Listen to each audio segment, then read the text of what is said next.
Webinar में आप सबका स्वागत करती हूँ।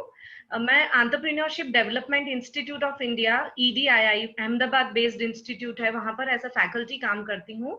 And I would like to thank Jagran Prakashan and its team for organising this very important and apt webinar in today's COVID-19 situation. आज का जो हमारा टॉपिक है, व्यापारिक प्रक्रियाओं में नवीनीकरण कोविड-19 के कारण, इस पे डिस्कशन करने के लिए हमारे साथ आज दो एक्सपर्ट पैनलिस्ट हैं। मेरे साथ है डॉक्टर संजीव चतुर्वेदी, जो EDII में ही प्रोफेसर हैं और हमारा पोस्ट ग्रेजुएट प्रोग्राम है इन बिजनेस एंटरप्रेन्योरशिप, उसके सर चेयरपर्सन भी हैं। और साथ में है डॉक्टर रजत श्रीवास्तव जी। रजत जी रीजनल डायरेक्टर हैं engineering export promotion council Mumbai में। दोनों पैनलिस्ट को काफी अच्छा एक्सपीरियंस है MSMEs के साथ काम करने का, engineering, manufacturing, export oriented businesses को मेंटरिंग का काम करने का भी काफी अच्छा एक्सपीरियंस है। आज का शुरू करने से पहले मैं सभी श्रोताओं से एक रिक्वेस्ट करना चाहूंगी कि आपके जो भी क्वेश्चंस हो, जो भी क्वेरीज आप रेज करना चाहते हो, वो प्लीज आप चैट या Q&A में एंटर करते रहिएगा। लास्ट के 15-20 मिनट जो है उसमें हमारे एक्सपर्ट्स जो हैं वो पूरी कोशिश करेंगे कि आपकी क्वेरीज को सेटिस्फैक्टरी आंसर कर पाए। तो अब वेबिनार की शुरुआत करने के लिए मैं डॉक्टर संजीव चतुर्वेदी को इनवाइट करना चाहूंगी। धन्यवाद कविता। सबसे पहले मैं जागरण समूह को हार्दिक बधाई देता हूं कि उन्होंने पहली बार EDI को अपने साथ लिया एक वेबिनार में, जो कि हिंदी में हो रहा है। अभी हम पिछले 2-3 महीने से जितने भी वेबिनार कर रहे हैं मुख्यतः वो अंग्रेजी भाषा में होते हैं। तो एक ये बहुत अच्छी पहल है जिसमें EDI किसी तरह से सहयोग कर पा रहा है। और दूसरा ये भी है कि एक ये शुरुआत ऐसी हुई है कि आगे भी वेबिनार हम लोग हिंदी में करें, या जो हमारे अपने ऑफिसेज हैं या जागरण के ऑफिसेज हैं या EPC के ऑफिसेज हैं वो भी रीजनल लैंग्वेज में करें, जिससे कि ये एक जो अभियान चल रहा है टेक्नोलॉजी के थ्रू, वो सारे लोग उसका फायदा उठा पाएं। तो आज जो टॉपिक है वो बहुत ही महत्वपूर्ण इसलिए है कि इसमें 2-3 चीजें आती हैं। पहला एक क्वेश्चन उठा था कि भाई इतना बड़ा 2.5 महीने का जो लॉकडाउन है, क्या वो सही था? तो मैं इसको 2 पार्ट में करता हूँ, एक हेल्थ पार्ट में और एक इकोनॉमिक पार्ट में। तो हेल्थ में मेरे पास 2 रिपोर्ट्स मेरे हाथ में हैं। एक रिपोर्ट है बॉस्टन कंसल्टेंसी ग्रुप की, जिसने एक ये रिपोर्ट अभी रिसेंटली सबमिट की है कि अगर इंडिया ये 2.5 महीने का लॉकडाउन पीरियड नहीं करता तो 15 मई को 36,70,000 केसेस होते कोरोना वायरस के और डेथ होती करीबन 2 लाख के आसपास। आज की जो फिगर है 6 जून की, हमारे कुल कोरोना पेशेंट है 2,37,000 और 6,642 डेथ हुई हैं। तो ये तो एक रिपोर्ट है। और दूसरी रिपोर्ट है ऑक्सफोर्ड स्टडी की, ऑक्सफोर्ड यूनिवर्सिटी की, जिसमें उन्होंने कहा है कि ये पाकिस्तान का जो लॉकडाउन था वो सबसे स्ट्रिंजेंट लॉकडाउन में से एक है पूरे वर्ल्ड में। और उसमें ये कहा गया कि 25/4 यानी कि 25 अप्रैल को करीबन 10 लाख पेशेंट होते, और उसमें से कितने की डेथ होती ये आप अंदाजा लगा सकते हैं। तो किसी भी गवर्नमेंट या गवर्नमेंट हेड को 2 चीजों पे फोकस बहुत इंपॉर्टेंट करना होता है जब इस टाइप की पेंडेमिक होती है या वॉर लाइक सिचुएशन होती है, कि पहले लाइफ्स को सेव करे अपनी कंट्री के, और उसके बाद जो अब ये आज का विषय है कि इसको कैसे हम आने वाले समय के लिए जो इकोनॉमिक है, आर्थिक दृष्टिकोण है, उसको कैसे समझें। तो पहला जो हेल्थ वाला इशू है उस पर काफी कुछ इंडिया का कंट्रोल रहा है। अब आने वाला समय बताएगा, जब ये लॉकडाउन खुला है और आगे 8 तारीख को फिर से खुलेगा और ज्यादा लिबरल होगा, तो क्या इसके रिजल्ट आएंगे। अब हम आते हैं आर्थिक पहलू पे। आर्थिक पहलू पे अगर हम देखें तो सबसे ज्यादा इशू आ रहे हैं MSME, micro small and medium enterprises पे। इसमें आज का जो 2019 का आंकड़ा है तो उसमें 6 करोड़ 33 लाख MSME हैं, और उसमें से सबसे ज़्यादा माइक्रो के संग इशू आ रहे हैं आज के समय में। और उसका एक कारण, सबसे बड़ा कारण है कि 90% ऑफ माइक्रो ऑर्गेनाइजेशन वो अनरजिस्टर्ड हैं। और आज की डेट में अब जो भी सहायता आ रही है, चाहे वो सरकार से हो, चाहे स्टेट से हो, चाहे वो किसी फाइनेंशियल इंस्टीट्यूशन से हो, वो ऑर्गेनाइज सेक्टर को ही पहुंच रही है। तो एक जो सबसे पहला मैं ओपनिंग रिमार्क देना चाहूंगा यहाँ पे, कि आपको अनऑर्गेनाइज से ऑर्गेनाइज सेक्टर की तरफ शिफ्ट करना ही पड़ेगा। आपको कहीं ना कहीं अपना पंजीकरण, अपना रजिस्ट्रेशन, अपना टैक्सेशन, अपना कहीं भी कोई आइडेंटिटी रजिस्टर करनी पड़ेगी, इस टाइप के किसी भी पैंडेमिक को एड्रेस करने के लिए। क्योंकि अगर सरकार सहायता देना भी चाहे तो आपको कैसे दे, ये एक बहुत बड़ा इशू आज के सवाल पे आजकल आ रहा है, सवाल बन के। MSME का रोल का मैं जस्ट एक मिनट और लूंगा कि MSME जो है करीबन 11 करोड़ लोगों को रोजगार देता है, जो कि रजिस्टर्ड हैं, और इसमें से 29% हमारी जो कंट्री का GDP है वो इसका कंट्रीब्यूशन होता है, और 50% एक्सपोर्ट का कंट्रीब्यूशन होता है। तो MSME अगर सही चलेगा तो पूरा इकोनॉमी सही चलेगी।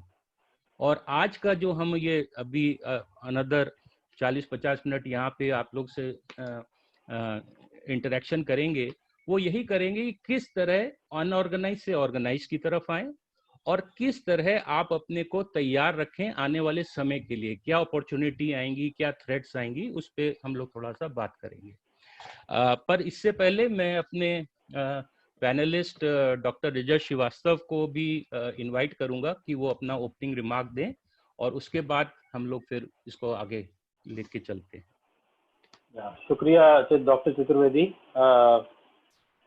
ये एक प्रिविलेज है कि मैं आपने मुझे यहाँ बुलाया और मैं काफ़ी सारे उद्यमों के साथ मैं बात कर रहा हूँ।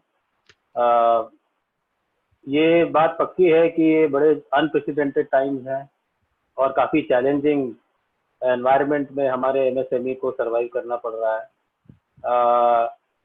जो स्ट्रगल MSME की है वो कितनी कम हो सके, ये कोशिश सरकार की तरफ से रही है। जो 10% ऑफ GDP का जो अनाउंसमेंट सरकार ने किया, ज़्यादातर उसमें जो है वो नॉन फिजिकल बेनिफिट्स, ताकि फिजिकल डेफिसिट पे हर्ट ना हो। क्योंकि ये बात पक्की है कि इकॉनमी, वर्ल्ड इकॉनमी और इंडियन इकॉनमी को काफ़ी हर्ट हुआ है। 1929 में पिछला ग्लोबल रिसेशन था जिसमें 170 देश एडवर्सली इफेक्ट हुए थे, और एकदम से आई थिंक वो मंगलवार का दिन था और 29 अक्टूबर 1929 को वन फाइन मॉर्निंग पूरा जो था स्टॉक मार्केट क्रैश कर गया था। और उसमें और इसमें ये फर्क है कि उस वक्त 170 देश इफेक्ट हुए थे, इस वक्त 170 से ज़्यादा देश इफेक्ट हुए हैं। उस वक्त शायद जो मैनकाइंड है उसकी प्रायोरिटी बिजनेस और चीज़ें थी, लेकिन इस वक्त जो मैनकाइंड की प्रायोरिटी हो गई वो नंबर 1 हेल्थ आ गई, और इकोनॉमी और बिजनेस वो नंबर 2 नंबर 3 पे चला गया। लेकिन आने वाले टाइम में दोबारा अपनी हेल्थ का ध्यान रखते हुए हम सबको ये कोशिश करनी है कि फिर हम दोबारा इकोनॉमी और देश और बिजनेस को नंबर 1 प्रायोरिटी पे ला सकें। जो सिचुएशन फिलहाल है वो ये कि इस वक्त जो हालात ये हैं कि जो भारत का GDP जो 4-5-6% पे था और पिछले 10 साल में 7% पे ग्रो किया, वो इस साल पहले एक्सपेक्ट किया गया कि 1.2% पे आएगा। उसके बाद अभी कुछ मूडीज हैं या जो रेटिंग एजेंसीज हैं उसको नेगेटिव ग्रोथ पे बोल रही हैं। तो जो हम लोग जो इंजीनियरिंग एक्सपोर्ट प्रमोशन काउंसिल, हमारे 13,000 मेंबर हैं, और हम लोग constantly even during lockdown we are working and we are in touch with them. जो फीलिंग ये है कि वो लोग तकलीफ में तो हैं, लेकिन एक होप भी है कि अच्छा टाइम जो भारत की इकोनॉमी के लिए, जिससे चाइना से काफ़ी जो डाइवर्जन होगा, 1400 कंपनीज जो पूरे वर्ल्ड में जो चाइना में है, उन सबको इंडिया ने अप्रोच किया है सभी श्रोताओं की इंफॉर्मेशन के लिए। और सबसे वीडियो कॉन्फ्रेंसिंग हो रही है। आपके यूपी के सीएम ने भी करीब 50 साउथ कोरियन कंपनीज के साथ वीसी किया, उनको बुलाने के लिए। काफ़ी रिफॉर्म्स इंट्रोड्यूस हुए हैं जो उन कंपनीज को लाने के लिए, उसमें कुछ लेबर रिफॉर्म भी हैं, कुछ लैंड बैंक क्रिएट किया गया है ताकि प्लग एंड प्ले सिस्टम के साथ सीधा ही कंपनी को आए और उसको कोई दिक्कत ना हो और वो अपना मैन्युफैक्चरिंग यहाँ स्टार्ट कर सके। तो इस तरह के कई स्टेप्स लिए गए हैं। इनफैक्ट कोविड को मैं कहूँगा सरकार ने सम मेजर रिफॉर्म्स के लिए यूज किया जो अदरवाइज आने वाले 5 साल में भी नहीं होते, और इस बहाने से उन्होंने सारा रिलैक्स किया। इनफैक्ट एविएशन सेक्टर में, डिफेंस सेक्टर में 74% ओनरशिप के साथ जो हमारा बुंदेलखंड का एरिया है या मद्रास में जो डिफेंस कॉरिडोर बन रहा है, उसमें डिफेंस कंपनीज को बुलाने के लिए ये सब किया गया है। Vocal for local and local to global, इसमें ये बिल्कुल मत समझिए कि हम लोग 1970-1980 की पॉलिसी में चले जाएंगे और कोई हमारा ये वही मॉडल रहेगा। इससे इनफैक्ट इसमें ये बोला गया है कि भारत में बनी हुई चीज़ों को खरीदा जाए। तो भारत में बनी हुई चीज़ों को खरीदने के लिए अमेरिकन कंपनी, जापानीज, जर्मन सब आके यहाँ बना सकती हैं अगर उनको अपना माल यहाँ बेचना है। तो वो अगर कंपनी यहाँ आए बनाएं तो भारत में चीज़ें समझी जाएंगी बनी हुई और उनको खरीदा जाएगा। और सबसे अट्रैक्टिव पॉइंट भारत का ये है कि पिछले 10 साल में हमारा कंज्यूमर जो स्पेंडिंग है वो 100% से जंप किया है और $150 बिलियन हम लोग अपने कंजम्पशन में ऐड करते हैं। तो ये एक मेजर अट्रैक्शन है जिसकी वजह से ये भारत की जो बाहर की कंपनियां हैं वो यहाँ पे आएंगी। और होपफुली अगर हम फोकस रखें, ईईपीसी भी इस तरह के कुछ प्रोग्राम करेगा जहां अपने उद्यमों को भारत के जो बाहर की कंपनीज हैं उनसे मीटिंग करवाएं।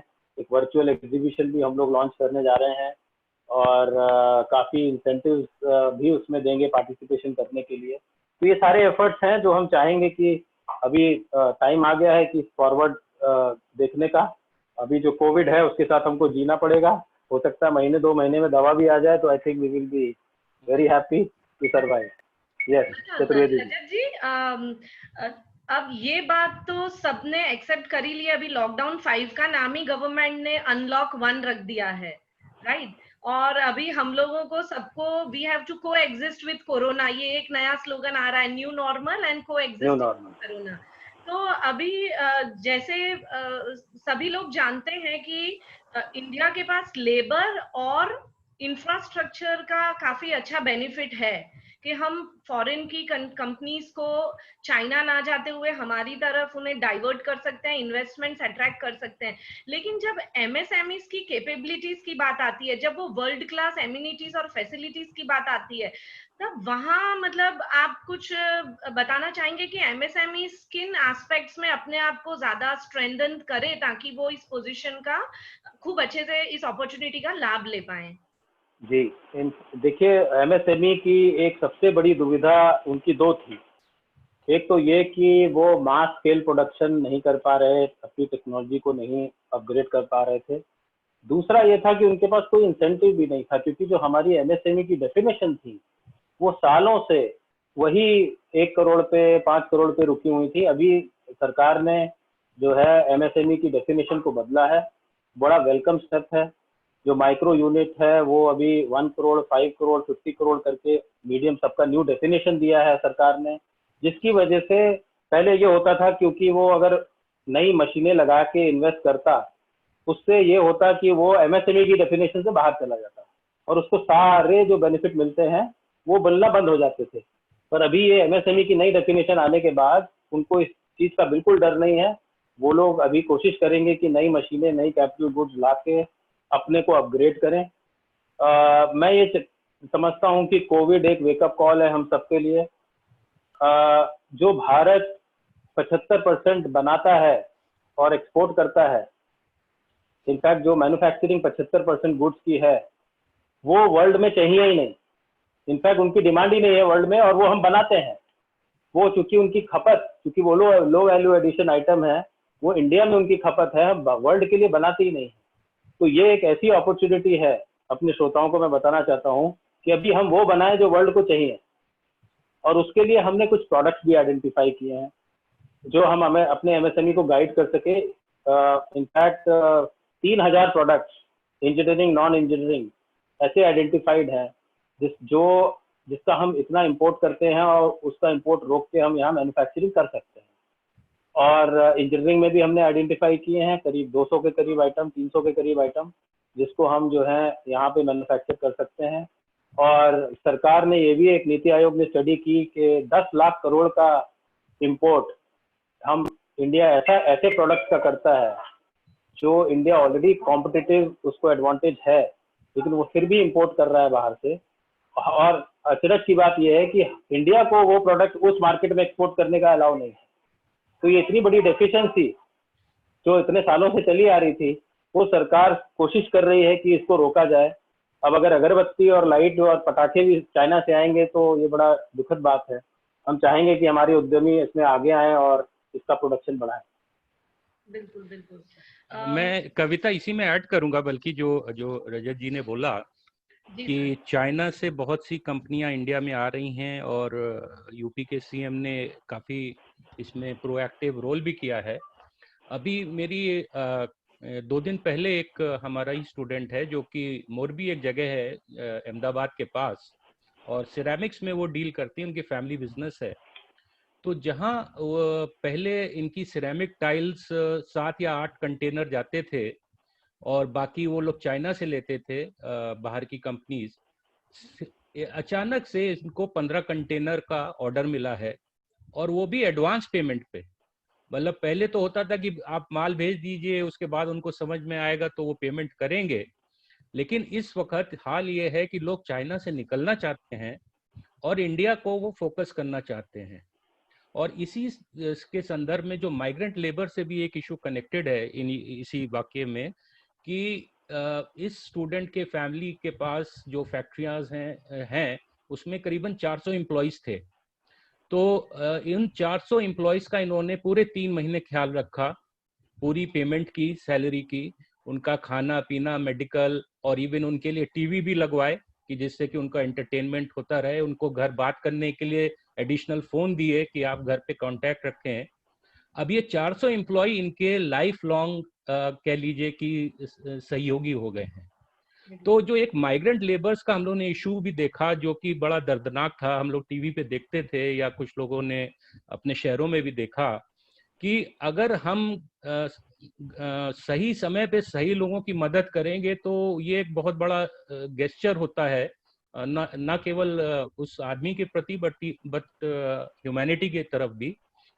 और आई थिंक ये एक सीख हम लोग को भी मिली है इस कोविड से, कि जिन लोगों ने अपने लोगों का ध्यान रखा, आई थिंक उनको ज्यादा फायदा होगा आने वाले समय के हिसाब से। तो ये 2 चीजें बड़ी इंटरेस्टिंग मुझे अपने स्टूडेंट से पता चली कि चाइना से ऑलरेडी मार्केट शिफ्ट होने लगा इंडिया की तरफ, और माइग्रेंट लेबर्स जो एक बहुत बड़ा इशू हो गया है अब आज के समय में, उसको उन लोगों ने कैसे टैकल किया। तो ये 2 सीखें निकल के आई इस केस से हम लोगों को। जी कविता जी। बिल्कुल सही कहा आपने संजीव जी। अच्छा सर, एक और मुद्दा है कि ये जो भी 75 डेज का जो लॉकडाउन रहा पूरे भारत में, इसकी वजह से जो ये इंडस्ट्रीज है इनकी सप्लाई चेन काफी डिस्टर्ब हो चुकी है जी। और काफी लोग बहुत सारा रॉ मटेरियल, कुछ स्पेयर पार्ट्स, इस तरह के प्रोडक्ट्स चाइना और बाकी कंट्रीज से भी यहाँ आते थे एंड देन वो मैन्युफैक्चरिंग प्रोसेस में काम होता था आगे। तो अब ये जो धीरे धीरे अनलॉकिंग का दौर शुरू हुआ है, इसमें किस तरह से सर अब हम अपनी सप्लाई चेन को एफिशिएंट, फुल प्रूफ बना सकते हैं ताकि आगे जाके ये हमारे लिए एक स्ट्रेंथ का काम करे? ये क्वेश्चन बहुत इंटरेस्टिंग है और बहुत ही इम्पोर्टेंट है। इसका रीज़न है कि अगर कंपनियां इंडिया आना चाहती हैं, पर क्या इंडिया इसके लिए तैयार है? क्या हमारा क्वालिटी उस हिसाब की है कि वो चाइना से शिफ्ट होकर इंडिया से लेने लगे, जैसे हमने सिरेमिक वाले केस में देखा? तो हमें 2 तरीके से इसको हैंडल करना पड़ेगा। एक, हमें अपने जो वर्कर्स हैं उनको स्किल ट्रेनिंग देनी पड़ेगी जो कि इंटरनेशनल स्टैंडर्ड के प्रोडक्ट बना पाएं, या जिस टाइप का मार्केट है उस टाइप को वो केटर कर पाए, वो बहुत इंपॉर्टेंट रहेगा।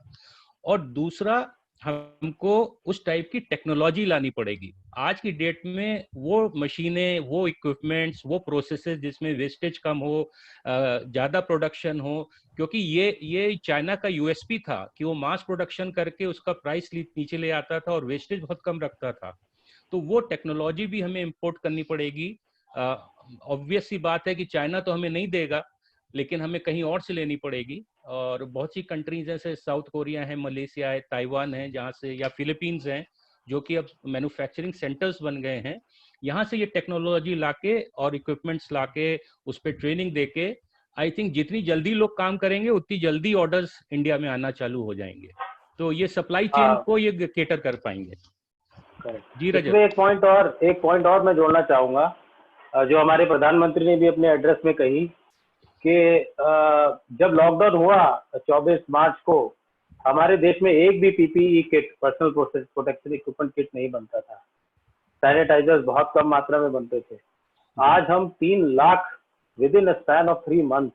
अब हमारे एंटरप्रेन्योरशिप को हम लोग वी मस्ट सैल्यूट कि उन्होंने तुरंत अपने आप को मॉडिफाई किया, अपनी प्रोडक्शन लाइंस को डाइवर्सिफाई किया, और आज 3 लाख पीपीई किट रोज बनने शुरू हो गए। शायद इससे भी सरकार का एक कॉन्फिडेंस आया है कि अगर हम चाहें तो ये सप्लाई चेन्स हम जो है डेवलप कर सकते हैं।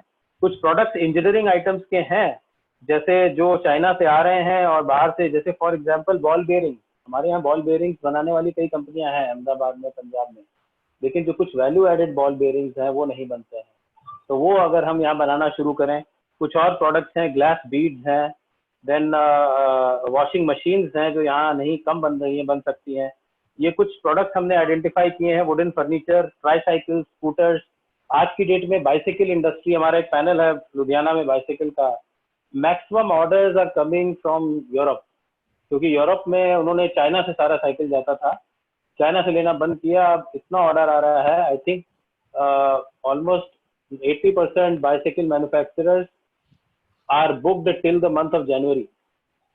इसी तरह स्टील का आइटम है, स्टील जो रॉ स्टील है, टाटा स्टील जो बनाता है, जेएसडब्ल्यू स्टील, वो भी उसका एक्सपोर्ट बढ़ रहा है।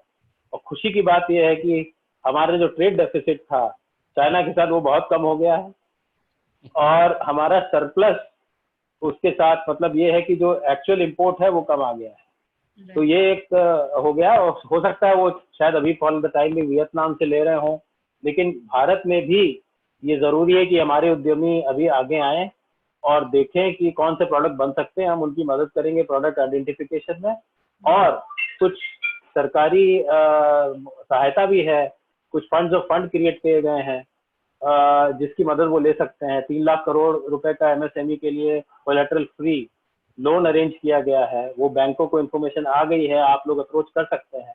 20% ऑटोमेटिक, बिना आपके रिक्वेस्ट डाले वो लोग आपके बैंक अकाउंट में ट्रांसफर कर देंगे। तो ये गवर्नमेंट कंस्ट्रक्शन बैंक को है। जी रजत जी, आपने ये जो अभी जैसे बॉल पेयरिंग बताया, आपने साइकिल के स्पेयर पार्ट्स बताए, ऐसे जो भी इम्पोर्टेंट प्रोडक्ट्स हैं जिनका प्रोडक्शन हमारी एमएसएमई शुरू कर सकती हैं, इनका सर लिस्ट कहीं पे अवेलेबल है ताकि लोगों को एक रेफरेंस के लिए काम आ सके? ये लिस्ट मेरे हाथ में है, मैं आपको दे दूंगा, मेल कर दूंगा। तो 4-5 पेज है, काफी सारे एचएस कोड है, करीब 66 एचएस कोड हैं जो हमने इमीडिएटली आइडेंटिफाई किए हैं, विच हमारे उद्यमी को आप भेज सकती हैं जो ये बिल्कुल। आई थिंक वो काफी हेल्पफुल रहेगा।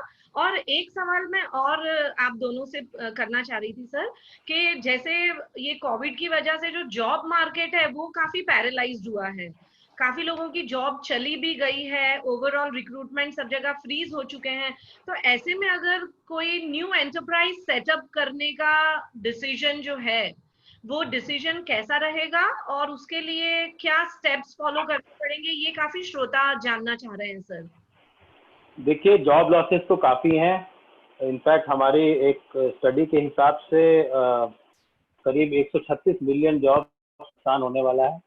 और ज्यादातर मेरी एडवाइस ये रहेगी जॉब सीकर्स को कि वो अभी जॉब सीकर्स की बजाय जॉब गिवर्स बनने का सोचें।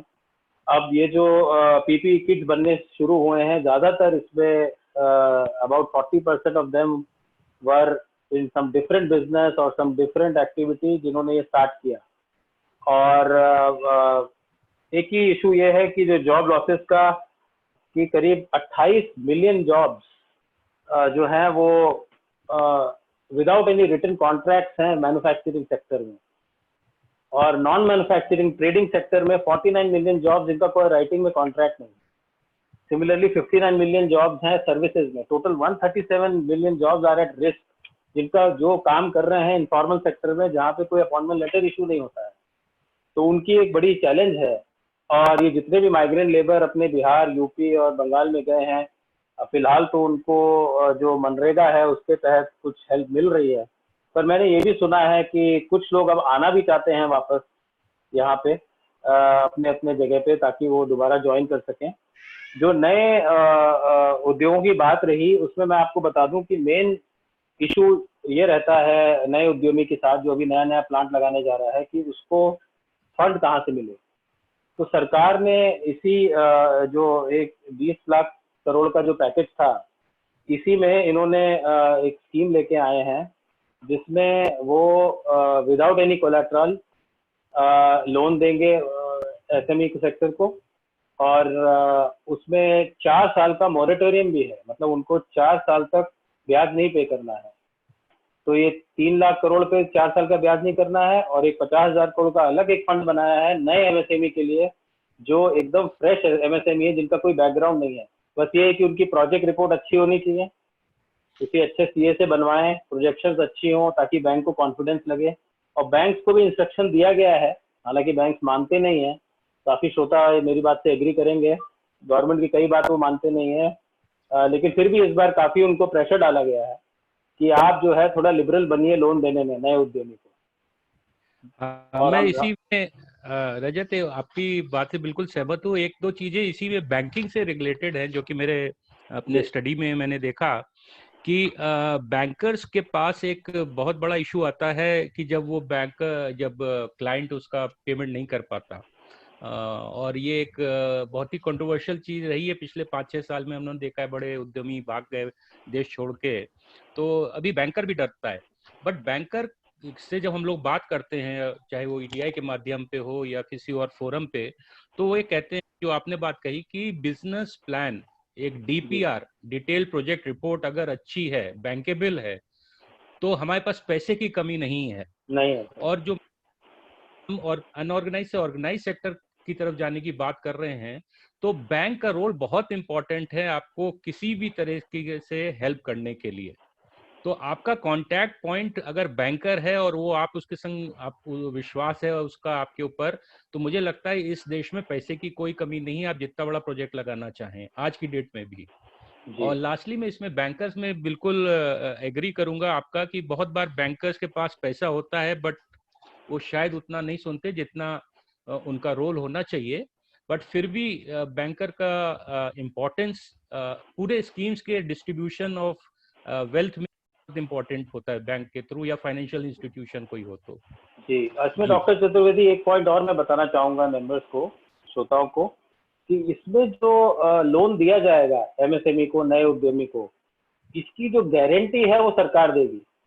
तो इससे बैंकों को बड़ा कॉन्फिडेंस रहेगा कि मेरा पैसा जो है डूबेगा नहीं, बिकॉज सरकार भी उसमें भागीदार है। वो गारंटी जो उस लोन की रीपेमेंट की वो सरकार देगी। हालांकि उस गारंटी का जो प्रीमियम वो देना पड़ेगा मैन्युफैक्चरर को, उद्यमी को, वो बहुत मिनिमम होता है, लेकिन आई थिंक उद्यमी को कोई इसमें दिक्कत नहीं होनी चाहिए। पर जो सरकार का जो विजन है या वो जो चाहते हैं कि बैंकों को कॉन्फिडेंस देना, वो यही है कि आप इनको लोन दीजिए, और इस लोन की गारंटी भारत सरकार देती है, और भारत सरकार की जो लोन गारंटी का प्रीमियम है उसका, इंश्योरेंस का या गारंटी का, वो उद्यमी को देना पड़ेगा। एक ये इम्पोर्टेंट बात। जी जी, बिल्कुल सही कहा सर आपने। इसी कॉन्टेक्स्ट में सर, जैसे अभी शुरुआत में आपने कहा था कि made in India, we have to be vocal about local. इसी के साथ साथ सर, अगर एमएसएमईज कुछ एक्सपोर्ट पोटेंशियल को एक्सप्लोर करना चाहें, तो उसके बारे में आप किन अपॉर्चुनिटीज को लिस्ट डाउन करना चाहेंगे? मैं रजत जवाब दें उससे पहले एक सूचना सभी दर्शकों को देना चाहूंगा कि डिफरेंट प्रोडक्ट्स के डिफरेंट एक्सपोर्ट प्रमोशन काउंसिल हैं। जैसे रजत रिप्रेजेंट कर रहे हैं इंजीनियरिंग एक्सपोर्ट्स को, ऐसे ही लेदर है, टेक्सटाइल है, सर्विसेज है, फार्मा है। तो अगर जो भी लोग एक्सपोर्ट में इंटरेस्ट रखते हैं तो वो एक्सपोर्ट प्रमोशन काउंसिल्स की साइट पे जाएं उस पर्टिकुलर प्रोडक्ट की, और उनके अक्रॉस दी नेशन ऑफिसेज हैं। आप किसी भी स्टेट में हो तो वहाँ पे एक रीजन के हिसाब से जरूर एक ऑफिस होगा। जैसे रजत बॉम्बे को में बैठते हैं और वेस्टर्न रीजन को हेड करते हैं, और इनका अहमदाबाद में भी है एक ऑफिस। तो इस तरह से आप उनके रीजनल ऑफिसेज में भी जा सकते हैं, हेड ऑफिस में भी जा सकते हैं, जहां से आपको सही जानकारी किस प्रोडक्ट की किस कंट्री में कितना जा रहा है या कितना इंपोर्ट हो रहा है और कहाँ पोटेंशियल है, वो आपको एकदम तथ्यों के साथ और एकदम सही इंफॉर्मेशन आपको मिल सकती है। तो ये मैं सभी प्रोडक्ट्स के बारे में कह रहा हूँ, और इंजीनियरिंग के बारे में रजत ज्यादा बता पाएंगे। हाँ, ये जो कुछ प्रोडक्ट मेरे पास जो लिस्ट है इस पेपरों में, ये मैं भेज दूंगा। इसमें कुछ नॉन इंजीनियरिंग भी हैं, जैसे फॉर एग्जांपल हैंड बैग्स हैं, machinery for making paper pulp, ये काफ़ी इंपोर्ट हो रही है जो यहाँ बना सकते हैं। और जो एक्सपोर्ट का है वो हमने देखा कि smartphones, electronic sector, pharmaceutical and medical devices, battery manufacturing, ये सारा प्रोडक्शन इंडिया में होके एक्सपोर्ट भी हो सकता है। हम लोग अभी ये कोविड को पास का वेट कर रहे हैं कि जैसे ही जल्दी ओवर हो, our policy team will start working on future markets and future product. क्योंकि हमने जो एक स्ट्रैटेजी रिपोर्ट बनाई थी उसमें जरूर आइडेंटिफाई किया था, लेकिन उसका कोविड नहीं था। कोविड आने के बाद वो अभी हमको दोबारा स्टडी करना पड़ेगा, और एक up to 6 digit HS code हम अपने एक्सपोर्टरों को, मैन्युफैक्चरर्स को बता सकेंगे कि किस प्रोडक्ट का स्कोप किस मार्केट में कितना है, कितने साल तक। इस तरह की गाइडेंस हम दे पाएंगे 1 महीने 1.5 महीने के बाद। फिलहाल हमारे पास प्री कोविड रिजीम की लिस्ट है जिसका काफी स्कोप है, जो अभी भी वैलिड है। वो मैं शेयर कर सकता हूँ, कविता जी को भेज दूंगा, वो सब उद्यमी को भेज देंगे। जी जी, धन्यवाद सर। अच्छा, मैं सभी लिसनर्स से एक रिक्वेस्ट करना चाहूंगी कि आपके जो भी क्वेश्चंस हैं, शॉर्ट स्पेसिफिक क्वेश्चंस आप प्लीज क्यूएनए में एंटर कर सकते हैं, ताकि अंत के 10-15 मिनट में हमारे पैनलिस्ट वो क्वेश्चंस को एड्रेस करेंगे। वेबिनार को आगे बढ़ाते हुए मैं एक और मुद्दा है सर, जिसमें जैसे कि आपने पहले भी बताया कि गवर्नमेंट काफी स्कीम्स अनाउंस कर रही है मैन्युफैक्चरिंग सेक्टर में, प्रोडक्शन, फार्मा, इन सब में। और सर कौन से सेक्टर्स आपको लगता है जो गवर्नमेंट की प्रायोरिटी रहेंगे एक बार ये पोस्ट कोविड के बाद, जब हम सिचुएशन को नॉर्मलाइज करने की कोशिश करेंगे उस समय? जी, जो प्रेजेंट कोविड की सिचुएशन है उसके 2 मेजर सेक्टर हैं। एक है agricultural, food and food processing and agricultural machinery, और दूसरा है मेडिकल एंड फार्मा। तीसरा फोकस जो होने जा रहा है सरकार का, वो इलेक्ट्रॉनिक्स क्लस्टर बनाने का है। हमने सरकार को बोला है कि अगले 2 साल में अगर करीब 1 लाख करोड़ रुपए का हमने मांगा है कि 4 आप सेक्टर बनाएं। एक लाइट इंजीनियरिंग इंडस्ट्रियल क्लस्टर, एक डिफेंस एंड एरोस्पेस, एक इलेक्ट्रिकल्स एंड कैपिटल गुड्स, और एक था मेडिकल इक्विपमेंट्स। ये 4 सेक्टर्स एक क्लस्टर के रूप में इसको डेवलप करें, जिसकी सप्लाई चेन भी डेवलप करें। उसके लिए पैसा लगेगा। हमने 1 लाख करोड़ रुपए का पैकेज मांगा है सरकार से, अब देखते हैं वो क्या एग्री करती है। और ये electronic sector, chemical sector, engineering में जो एचएस कोड्स हैं हमारे, जो लिस्ट मैंने दिखाई वो मैं आपको भेज दिया करूँगा, आप सबको सर्कुलेट करिए। और जो मेन है वो medical, pharma and agriculture for the time be, may be next 6 month. उसके बाद फिर और sectors, auto component, smartphones, electronics, ये सारे सेक्टर भी बाद में खुल जाएंगे। इसमें मैं ऐड करूंगा कविता जी कि अभी हम लोगों ने देखा कि पिछले 2-3 महीने से सब लोगों ने ई कॉमर्स या डिजिटल मार्केटिंग, और हर जना, इवन सब्जी वाला भी आपने देखा कि ऑनलाइन आ गया और आप उसको सब्जी का ऑर्डर प्लेस कर दीजिए, वो घर पे डिलीवरी कर देगा। तो वो भी एक सप्लाई चेन मैनेजमेंट का हिस्सा बन गए। तो आने वाले समय में जो कि बहुत से एंटरप्रेन्योर्स ऐप बनाते हैं अभी तक, वो उनको भी एक बहुत बड़ा ये मार्केट मिला है कि अब छोटा बिजनेसमैन भी अपना एक वेबसाइट बनाना चाहता है, डिलीवरी मैकेनिज्म बनाना चाहता है और पेमेंट लेना चाहता है, चाहे वो पेटीएम के थ्रू हो, चाहे वो गूगल पे के थ्रू हो या और किसी माध्यम से हो। तो ये एक अननोइंगली एक नया सेक्टर खुल गया है, जो इसमें भी लोग डिजिटली जाना चाहते हैं, वो बन सकता है। तो ये एक बहुत बड़ा हमने देखा कि कुछ स्टूडेंट्स जो थे दूसरे हम लोग से जो मिलने आए थे, उन्होंने बताया कि सर हमको आज की डेट में अगर वेबसाइट बनाने के लिए महीने में 3 हम बिजनेस क्रिएट कर पाते, तो आज हमारे पास 17-18 डिमांड आ गई है कि मेरे भी आप दुकान का वेबसाइट बना दीजिए, उसका ऐप बना दीजिए, उसके लिए पेमेंट का मेथड बना दीजिए। तो ये भी एक बहुत बड़ा बिजनेस क्रिएशन हो गया है इस कोविड के दौरान, पिछले 2-3 महीने में। राइट, बिल्कुल। इनफैक्ट सर, अभी कोविड के दौरान लोगों ने टेक्नोलॉजी का बहुत ही नए नए तरीकों से उपयोग किया है। और जैसे आपने बताया, दूध वाला, सब्जी वाला, ये लोग तो यूज करने ही लग गए टेक्नोलॉजी। लेकिन बाकी जैसे एजुकेशन फील्ड में भी काफी अच्छा यूज हुआ टेक्नोलॉजी का। और धीरे धीरे डिजिटल मार्केटिंग, ब्लॉकचेन, ये सब चीजें जो हैं, इनका काफी अच्छा स्कोप होने वाला है आने वाले दिनों में। अच्छा सर, कुछ लोग ये भी जानना चाह रहे थे कि अगर मान लो उन्हें कुछ B2G सेक्टर में अगर कुछ बिजनेस अपॉर्चुनिटीज एक्सप्लोर करनी हो, तो गवर्नमेंट के साथ बिजनेस करने के लिए किन एरियाज में अपॉर्चुनिटीज अवेलेबल हो सकती हैं? देखिए, इस पे सबसे पहला तो मैं एडवाइस ये करूंगा कि जो गवर्नमेंट को सप्लाई करना चाह रहा है, वो पहले जेम में अपने को रजिस्टर कराए। GEM, ये गवर्नमेंट का प्रोक्योरमेंट मॉडल है, जिसपे सारी परचेजेस आने वाले टाइम में, हो सकता है सरकार इसको alibaba.com के लेवल तक लेके जाए। सारे परचेजेस गवर्नमेंट के जेम पोर्टल से हो रहे हैं और आने वाले टाइम में भी होंगे।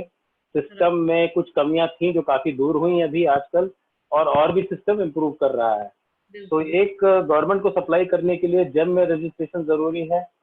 MSME के आपका रजिस्ट्रेशन होए, ताकि आपको वो इंटरेस्ट सबवेंशन जो स्कीम है गवर्नमेंट की, वो मिल सके। और भी जो कैपिटल सब्सिडी स्कीम्स हैं MSME सेक्टर की, वो इन लोगों को मिले।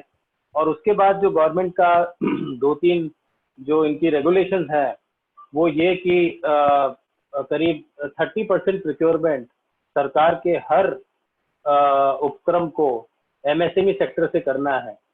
ये एक गाइडलाइन है।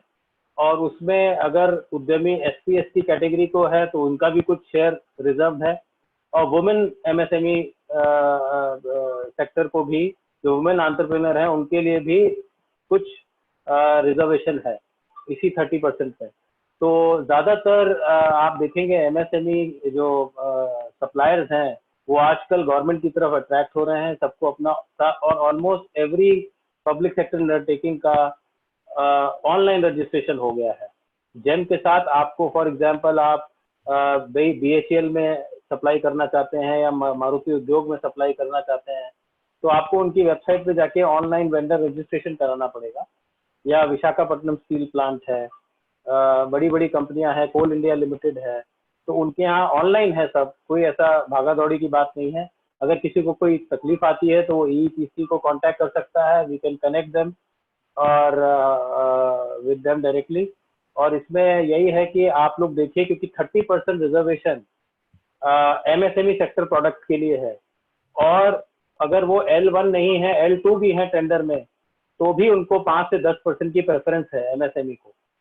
तो ये नहीं कि उनको L1 होगा तभी ऑर्डर मिलेगा लोएस्ट प्राइस पे। अगर वो L2 है, L3 भी है, तब भी अगर उनका प्रोडक्ट अच्छा है, तो उनको प्रेफरेंस मिल सकता है सप्लाई करने में। राइट। इसी में मैं बैंकर्स का भी रोल कहता हूं कि बहुत इम्पोर्टेंट है, जो मैंने पहले भी कहा कि बैंकर्स की स्कीम्स भी हैं, जैसे आपका स्टार्टअप इंडिया, मुद्रा लोन, जो कि ऑलरेडी स्कीम पहले से चली आ रही थी, और ये अब बहुत टारगेट स्पेसिफिक हो गई हैं कि बैंकर्स को बताना पड़ता है कि मैंने पिछले क्वार्टर में 3 महीने में कितने लोन दिए इस कैटेगरी के अंडर में। और वो एक बहुत सॉफ्ट कॉर्नर है अपने पूरी गवर्नमेंट का, कि इन के थ्रू भी हम लोग जितने भी नए लोग आना चाह रहे हैं, माइक्रो या स्मॉल बिजनेस कर रहे हैं, और एक जो ओवरऑल फिगर आके आई है और जो कि प्रधानमंत्री जी ने खुद भी कहा है कि हम 29% जो अभी जीडीपी का एमएसएमई का कंट्रीब्यूशन है जीडीपी में, उसको 50% तक ले जाना चाहते हैं। तो अब पूरी गवर्नमेंट का फोकस माइक्रो, स्मॉल और मीडियम पे है। लार्ज वाले अपने आप काफी सक्षम होते हैं, तो वो सरवाइव भी कर जाते हैं और उनके पास लिक्विडिटी भी रहती है। तो अब गवर्नमेंट का पूरा फोकस आने वाले कई सालों तक मेरे ख्याल से एमएसएमई पे ही रहेगा और उसी के लिए स्कीम्स बनेंगी, उसी के लिए पैकेजेस अनाउंस होंगे। तो ये बहुत अच्छा समय है नए एंटरप्रेन्योर्स के लिए, या जो एंटरप्रेन्योर्स अभी हैं और एक्सपैंड करना चाहते हैं या उससे गवर्नमेंट से फायदा लेना चाहते हैं।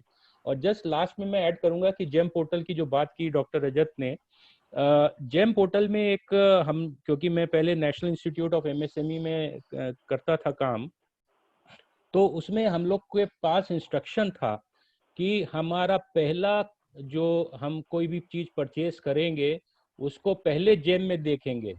अगर जेम में अवेलेबल है तो जेम में ही लिया जाएगा, और उस अगर नहीं अवेलेबल है तब हम मार्केट से ले सकते हैं, वो भी ज्यादातर ऑनलाइन, जिससे कि जो करप्शन का इशू था वो कम हो जाए। और आपको बड़ा अजीब सा लगेगा कि हम लोगों ने इवन पेंसिल, कटर, कॉपीज, ये छोटी छोटी आइटम जो कि आम स्टेशनरी वाला रखता है पास की दुकान में, लेकिन अगर वो जेम में पोर्टल पे है तो वो उसको ऑर्डर मिल सकता है। अगर वो जेम में नहीं है तो अब वो ऑर्डर नहीं मिलेगा। तो कोई भी छोटा सा छोटा उद्योग या दुकान चला रहा है वो भी उसमें जा सकता है।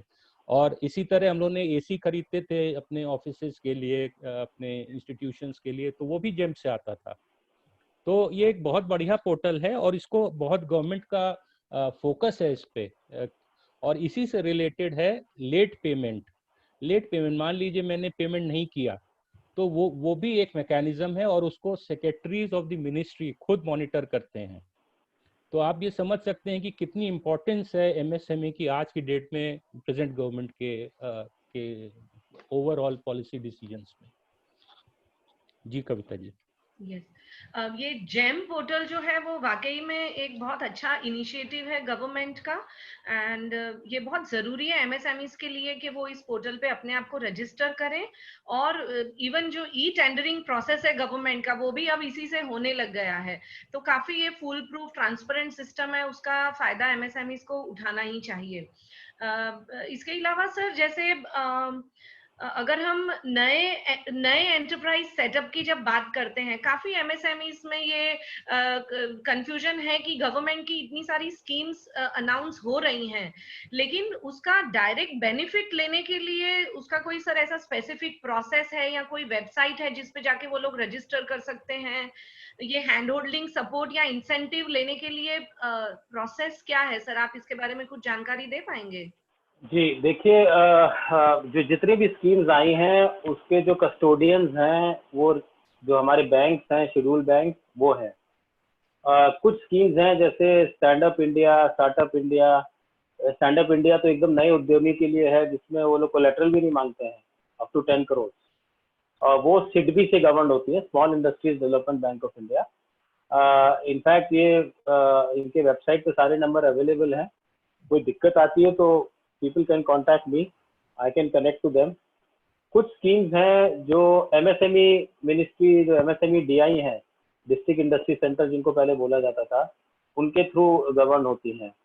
और पर ज़्यादातर जो स्कीम्स हैं जो अभी निकाली हैं वो शेड्यूल बैंक के थ्रू हैं। जैसे 3 लाख करोड़ रुपए का जो सरकार ने दिया, इसमें जो बेनिफिट होगा करीब 3,60,000 यूनिट्स को बेनिफिट पहुंचेगा। और ऑटोमेटिक 20% उनकी जो बैंक में लिमिट है उसका 20% जो है वो बैंक दे देगा विदाउट एनी कोलेटरल, वो उनको मिल जाएगा। इस तरह की स्कीम्स जो है वो अपने जो जिस बैंक से आप लोग डील कर रहे हैं उन्हीं बैंक को आप अप्रोच करिए और उसमें उनको आपको मिल जाएगा। जो कुछ और स्कीम्स हैं, जैसे गवर्नमेंट ने 4,000 करोड़ का फंड प्रोवाइड किया है, CGTMSE, credit guarantee trust for micro and small enterprises. ये ट्रस्ट क्या करेगा? ये ट्रस्ट जो बैंक्स हैं उनको एक गारंटी प्रोवाइड करेगा कि आप एमएसएमई को लोन दीजिए, इसकी गारंटी सरकार लेती है। उस गारंटी का प्रीमियम सरकार को देना पड़ेगा, अरे उद्यमी को देना पड़ेगा, जैसे मैंने पहले बताया। लेकिन और इसमें क्या है, ये फ्रेश एंटरप्रेन्योर्स के लिए है, जो एकदम नए उद्यमी हैं, जो नया कुछ करना चाहते हैं, ये उनके लिए 4000 करोड़ रुपया है। अगर वो अप्रोच करें, उनके लिए सरकार अपनी तरफ से बैंकों को गारंटी देगी, ताकि बैंकों को कॉन्फिडेंस आए कि हम ये हमारा ये पैसा डूबेगा नहीं। तो सरकार इज नाउ कमिंग फोर्थ, ऐसा पहले कभी नहीं हुआ इंडिया में कि सरकार गारंटी दे रही है। तो इसलिए मैं चाहूंगा कि सारे उद्योग जितने भी उद्यमी हैं इसको यूज करें। उसके साथ साथ जितने भी कॉन्ट्रैक्टर हैं, जो लोग ऑलरेडी गवर्नमेंट एजेंसीज या रेलवे में काम कर रहे हैं, या किसी कंस्ट्रक्शन, जो गवर्नमेंट का कंस्ट्रक्शन रेलवे लाइन है या ब्रिजेस हैं, तो उसमें सरकार ने बोला है कि आप चिंता मत करिए, आपको कोई पेनल्टी नहीं लगेगी, 3 से 6 महीने तक का एक्सटेंशन आपको दे दिया जाएगा। जितने भी रिफंड्स हैं public sector undertaking government department में, 45 दिन के अंदर वो एमएसएमई सेक्टर को मिल जाएंगे अपने आप, फॉलो अप करने की जरूरत नहीं है। ये सरकार ने बड़ा क्लियर निर्देश दिया है। जितने भी रिफंड्स हैं चैरिटेबल ट्रस्ट इंस्टीट्यूट के, नॉन प्रॉफिट बिजनेस ऑर्गेनाइजेशन के, वो भी ऑटोमेटिक इंस्ट्रक्शन दिया गया है रिफंड करने को। तो ये सारे स्कीम्स हैं, बट स्कीम कितनी भी आ जाए कविता जी, एक चीज पक्की है, जब तक जिसको वो स्कीम की जरूरत है, वो उसमें अगर भूख नहीं होगी, या वो ये नहीं समझेगा कि कहाँ मेरे को अप्रोच करना है, या जब तक वो नहीं कहेगा कि मुझे ये चाहिए, ये सारी स्कीम पेपर पे रह जाएंगी। स्कीम्स की सक्सेस ये डिपेंड करती है उसका यूजर कितना उसको एक्सेप्ट करता है, और कितना विदाउट फ्रस्ट्रेशन हुए, अब तो एवरीथिंग इज ऑनलाइन, और उसको यूज करे। ये बहुत जरूरी है कि ये स्कीम्स इम्प्लीमेंट हो और हमारे उद्यमों को इन स्कीमों का फायदा पहुंचे। संजीव जी। हाँ, इसमें ये 2-3 चीजें मैं और ऐड करना चाहूँगा कि हम लोग हरदम कहते हैं कि बैंकर्स के पास जाके चीजें अटक जाती हैं, लेकिन मैं हरदम ये कहता हूँ कि बैंकर के ऊपर भी बहुत सा प्रेशर रहता है। वो अपना जो उसको, जैसे हर अच्छे बैंक एसएमई डिवीजन जरूर होता है, और उस एसएमई डिवीजन को, जैसे मैंने बताया कि क्वार्टरली रिपोर्ट भेजना पड़ता है कि हमने आप इस बार 3 महीने में कितना, या तो ओडी दी, जो ऑलरेडी स्मॉल एंटरप्रेन्योर्स या माइक्रो स्मॉल एंटरप्रेन्योर्स हैं, उनकी ओडी लिमिट बढ़ाई, या उनको एडिशनल लोन दिया, या कितने न्यू एंटरप्रेन्योर्स क्रिएट किए। तो आज की डेट में अगर आपको कोई भी बेनिफिट चाहिए, तो पहली चीज उस स्कीम को जरूर से आप पढ़ लीजिए कि whether it that scheme is for you और नॉट। आप उसमें उसके दायरे में आते हैं, उसकी जो चीजें उसके अंदर आते हैं कि नहीं, और अगर आते हैं then you should be able to take that scheme to the banker with a solid business proposal, DPR जिसको हम लोग कहते हैं। और उसके लिए आपको DPR बनाने वाले भी बहुत हैं, लेकिन कोई बहुत बड़ी चीज नहीं है। हमारे यहाँ हम लोग अपने स्टूडेंट्स को सिखाते हैं कि DPR कैसे बनाएं, बल्कि कविता जी खुद भी उसमें बहुत आगे रहती हैं उसको DPR को सक्सेसफुल इम्प्लीमेंटेशन में। तो एक जब ग्रेजुएट स्टूडेंट बना सकता है, तो मुझे लगता है कि कोई भी जरा सा पढ़ा लिखा, और ये हर भाषा में बनती है, ऐसा ही नहीं है कि वो इंग्लिश में ही बनती है, वो हिंदी में भी बनती है और रीजनल लैंग्वेजेस में भी DPR बनती है। तो आप एक अच्छा बिजनेस प्लान लेके जाएं, सस्टेनेबल मॉडल, 3 साल का मिनिमम सस्टेनेबल मॉडल होता है, क्योंकि बहुत से जो ऑर्गेनाइजेशंस है वो 3 साल में बंद हो जाते हैं। और ये एक बहुत बड़ा चिंता का विषय होता है बैंकर्स को, कि ठीक है आपको हमने लोन तो दे दिया, पर पता चला कि 3 साल के अंदर आप बंद हो गए। तो आपको प्रोजेक्शन दिखाना होगा कि ये 10 साल चलेगा, 20 साल चलेगा, या हम टेक्नोलॉजी को कैसे चेंज करेंगे, किस किस स्टेज पे हम लोन लेंगे। तो ये सब चीजें आपको बतानी पड़ेंगी उस DPR के अंदर। और मुझे नहीं लगता कि कोई भी बैंकर एक अच्छे DPR को रिफ्यूज करेगा, क्योंकि उसको रिफ्यूजल के लिए अपना एक एक्सप्लेनेशन देना पड़ता है कि मैंने DPR क्यों रिफ्यूज किया। तो और वो आप कभी भी चैलेंज कर सकते हैं। अगर वो नहीं सुन रहा से बात करिए, मैनेजर नहीं सुन रहा तो जोनल मैनेजर से, and up to the finance ministry. We have seen some cases जहां पे कि बैंकर ने रिफ्यूज कर दिया, और उसने सीधा वो DPR और एक कंप्लेंट फाइनेंस मिनिस्टर को लिख दिया। उसको कोई मालूम नहीं था, उसको वेबसाइट पे गया और देखा कि ये फाइनेंस मिनिस्टर का ये ईमेल आईडी है। उस एंटरप्रेन्योर ने वो सीधा बिजनेस प्लान और कंप्लेंट फाइनेंस मिनिस्टर को लिख दी। विद इन 3 दिन बैंकर उनके पीछे था कि आपने वहां क्यों कंप्लेंट कर दी, आपको हमारे पास आना चाहिए था, वो लोन लेके पीछे दौड़ रहा था। लेकिन इम्पोर्टेंट चीज कि डीपीआर सही होना चाहिए, बिजनेस प्लान अच्छा होना चाहिए। बिल्कुल मैं आपकी बात से एक बिल्कुल सहमत होंगी संजीव जी, क्योंकि हमारा ये जो 2 इयर्स का जो पोस्ट ग्रेजुएट प्रोग्राम है बिजनेस एंटरप्रेन्योरशिप में, उसमें हम जो भी स्टूडेंट्स अपना नया एंटरप्राइज सेटअप करना चाहते हैं, हम लोग बहुत इंपॉर्टेंस देते हैं एक प्रॉपर डीपीआर पे, जिसमें 3 से 5 साल का प्रोजेक्शन भी हो, ताकि बैंकर को आपकी सीरियसनेस पता चले कि भाई ये 5 साल का प्लानिंग कर रहा है तो ये बंदा सही में सीरियस है। तो हमारे जितने भी अभी लिसनर्स हैं, काफी लोग सवाल पूछ रहे हैं कि क्या ये सही टाइम है एक नया एंटरप्राइज सेटअप करने के लिए। तो जैसे हमारे एक्सपर्ट्स ने कहा, ये बिल्कुल सही टाइम है नया एंटरप्राइज सेटअप करने का, लेकिन आपको थोड़ा समय देना पड़ेगा ताकि एक प्रॉपर आप बिजनेस प्लान प्रपोजल बना पाए, जो एक संजीव सर ने स्टार्टिंग में बताया था, जो एक बैंकेबल प्रोजेक्ट हो। फिर आप पूरी तैयारी के साथ बैंक में जाइए, और जैसे रजत जी ने भी बताया, बहुत सारी स्कीम्स हैं, लेकिन आपको खुद प्रोएक्टिव हो के ये स्कीम्स को आप अपने लिए कैसे यूज कर सकते हैं, उसके लिए एफर्ट्स आपको खुद ही करने पड़ेंगे, ये बहुत जरूरी है।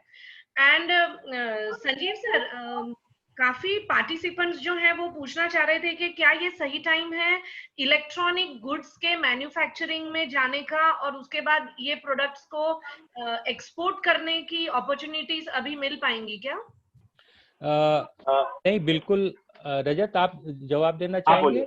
आप बोलिए फिर मैं।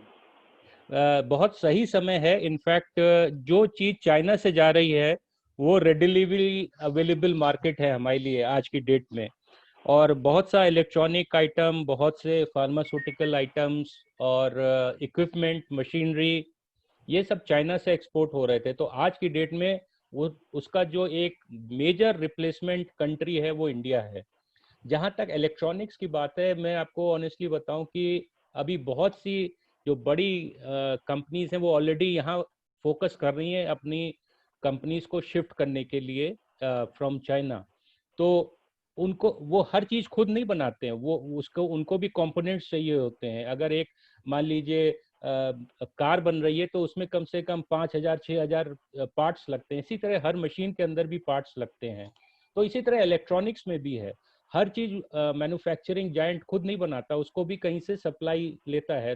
तो वो जो सप्लाई चेन मैनेजमेंट की बात हो रही है आज की डेट में, अगर वो प्रोडक्ट आप बनाने लगे और बड़ी कंपनीज के साथ जुड़ जाएं, आपको एक्सपोर्ट एकदम से करने की जरूरत भी नहीं है। जो कंपनी एक्सपोर्ट कर रही है आप उनके साथ भी जुड़ जाएं, तो शुरू में आपको अपने क्वालिटी स्टैंडर्ड समझ में आ जाएंगे कि क्या क्वालिटी एक्सेप्टेबल है वर्ल्ड मार्केट में और क्या प्राइस मिलेगा। और धीमे धीमे आप उस कंपनी के साथ साथ अपना अलग से मार्केट बना सकते हैं, क्योंकि वो और जगह भी बन रही होंगी।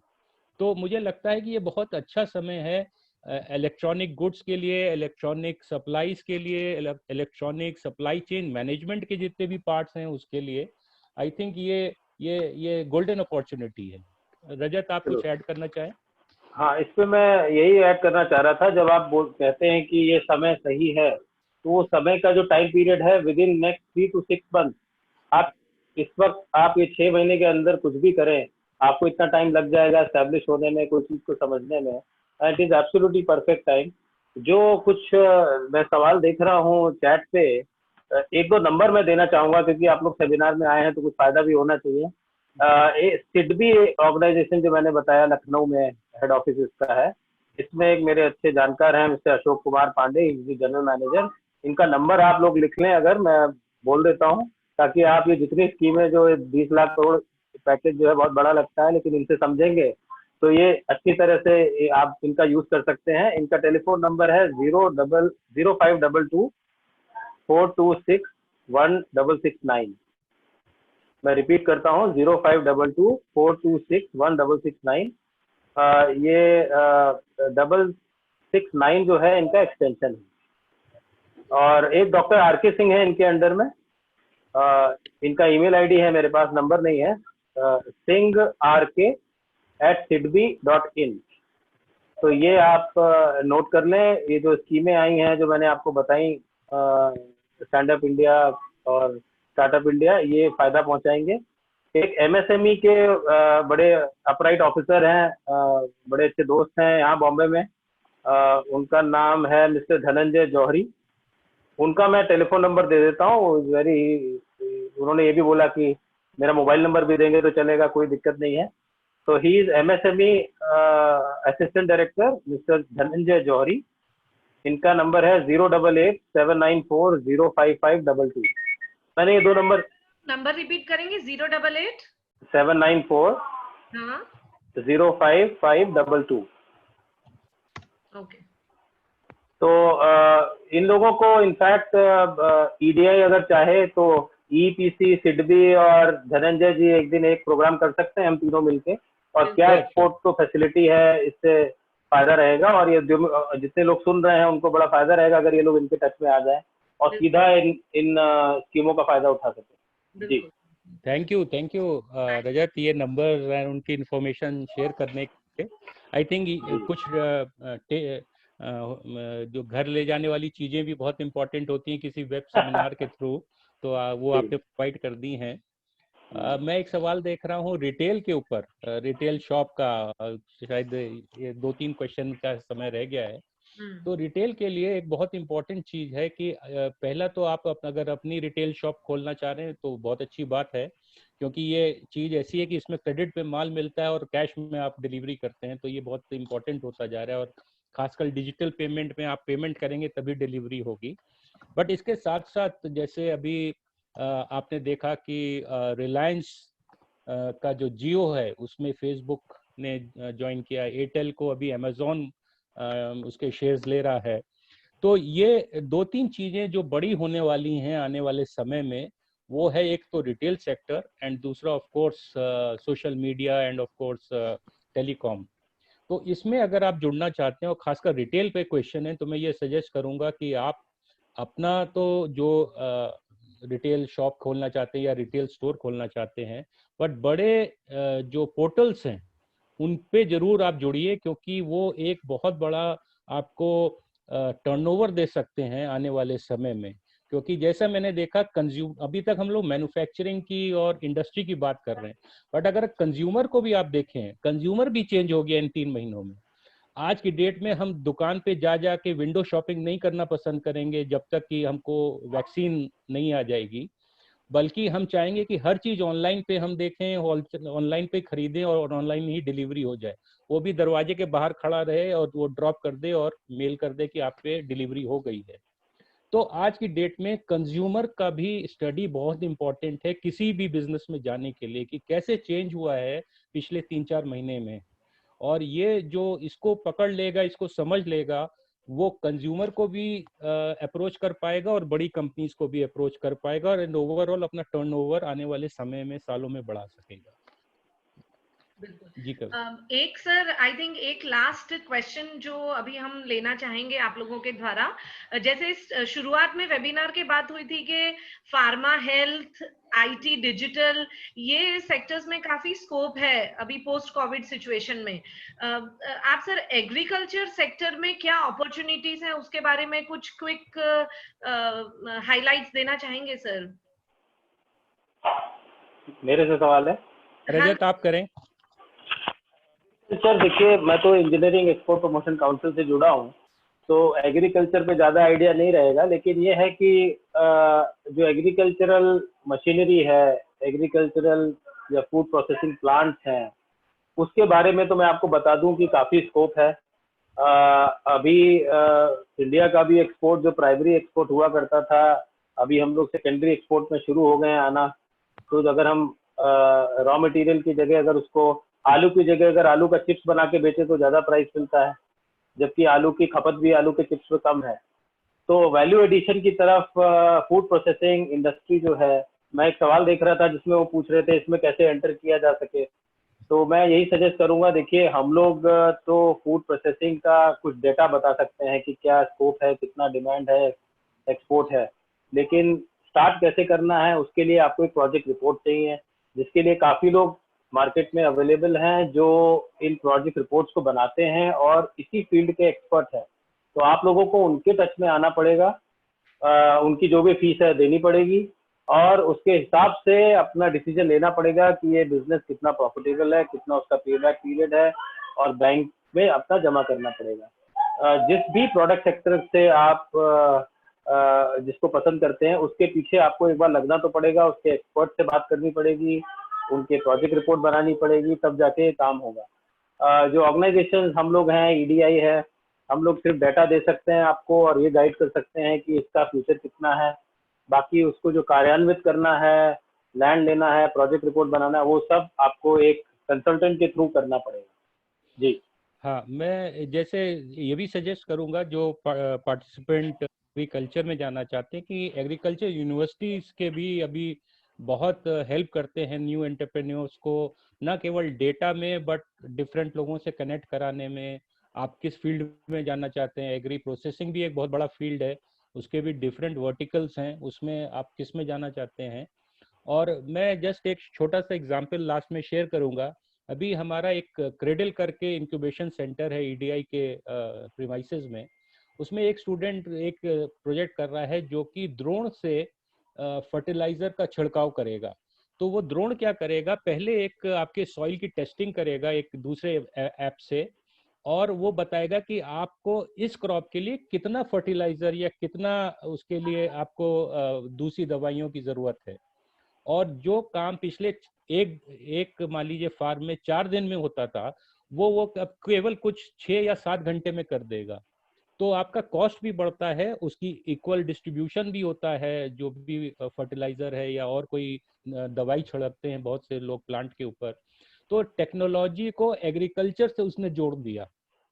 तो ये भी एक बहुत बड़ा फील्ड निकल के आ रहा है कि आज की डेट में agriculture is the next priority, in fact equal priority for the government, कि एग्री एंड एमएसएमई अगर इन दोनों को संभाल लिया तो देश अपने आप संभल जाता है।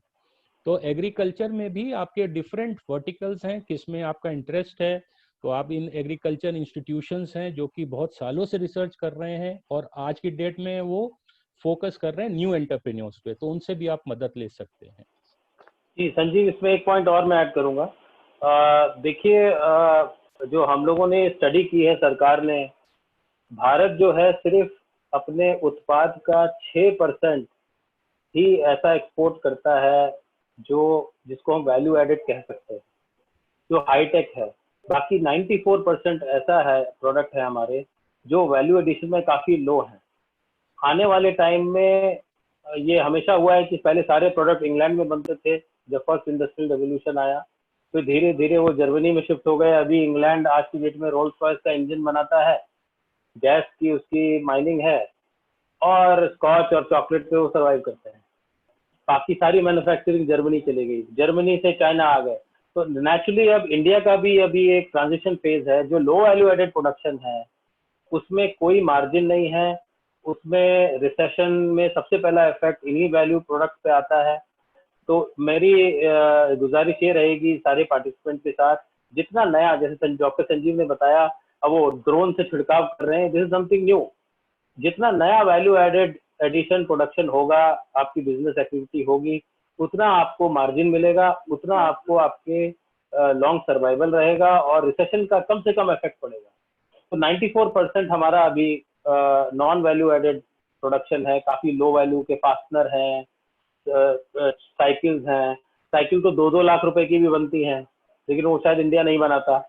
साइकिल 2-2.5 हजार की इंडिया में बनती है। Why not we start manufacturing high end bicycle, you know. तो all these things are required, we move up the value chain, तभी आने वाले टाइम में उद्यमी सर्वाइव कर पाएगा। पुरानी टेक्निक से अभी चलेगा नहीं। बिल्कुल बिल्कुल। रजत जी और संजीव जी, काफी अच्छे पॉइंट्स पे आप लोगों ने डिस्कशन किया और काफी अच्छे इनपुट्स हमारे पार्टिसिपेंट्स को मिले हैं। सर, पार्टिसिपेंट्स का फीडबैक भी कंटिन्यूअसली हमें आ रहा है दैट उनके काफी इम्पोर्टेंट क्वेश्चंस एड्रेस हुए हैं। और उसके अलावा सर, ये बहुत जरूरी है कि ये नई सिचुएशन जो हमारे सामने एक आई है, इसमें एक नया माइंडसेट जो है वो लाना बहुत ही ज्यादा जरूरी है। और ये नए माइंडसेट के साथ गवर्नमेंट जो भी काम कर रही है, खुद अगर एक उद्यमी एफर्ट्स करके अपने आप को वो जो भी बेनिफिट्स हैं उनका वो लाभ ले सकते हैं। जैसे आपने जेम पोर्टल के बारे में बताया, वो एक बहुत ही यूजफुल और इम्पोर्टेंट चीज है। काफी लिसनर्स हमारे हमारे जो अटेंडीज हैं उन्हें नहीं पता था, उन्होंने सर ये जेम के इंफॉर्मेशन को काफी अप्रिशिएट किया है। जैसे संजीव सर ने बताया, डीपीआर भी उतना ही इम्पोर्टेंट है। चाहे आप फैमिली बिजनेस में हो या आप अपना नया सेटअप करना चाह रहे हो, एक प्रॉपर बिजनेस प्लान बना के बैंक के पास जाना बहुत ही ज्यादा जरूरी होगा आने वाले समय में, ताकि आप कॉन्फिडेंस के साथ आप अपने प्रोजेक्ट को प्रेजेंट कर पाए। आई थिंक हम लोगों ने ऑलमोस्ट काफी क्वेश्चन सर एड्रेस आप लोगों ने कर ही लिए हैं। इसके अलावा रजत जी, आप जो मुझे लिस्ट देंगे प्रोडक्ट्स की, वो हम सारे पार्टिसिपेंट्स के रजिस्ट्रेशन ईमेल आईडी पर उनके साथ शेयर भी कर देंगे। तो अब ये वेबिनार को हम समाप्ति की ओर ले जा रहे हैं सर। मैं रजत जी और संजीव जी का शुक्रिया करना चाहूंगी, एंड जागरण प्रकाशन का भी धन्यवाद। उन्होंने ये एसएमई कनेक्ट वेबिनार सीरीज में ये बहुत यूजफुल एक वेबिनार ऑर्गेनाइज किया। अगले हफ्ते हम एक और वेबिनार प्लान कर रहे हैं फैमिली बिजनेस मैनेजमेंट पे, कि फैमिली ओन्ड एंटरप्राइजेस कैसे कोविड-19 में आगे क्या कर सकते हैं। उसके लिए हम अगले हफ्ते मिलेंगे, जिसके डिटेल्स बहुत जल्दी आप लोगों के साथ शेयर किए जाएंगे। Thank you so much doctor. Thank you, नमस्कार। Thank you so much Sanjeev ji. Thank you Rajat, and thank you Kavita ji. Thank you Kavita ji, thank you doctor ji, thank you. Bye.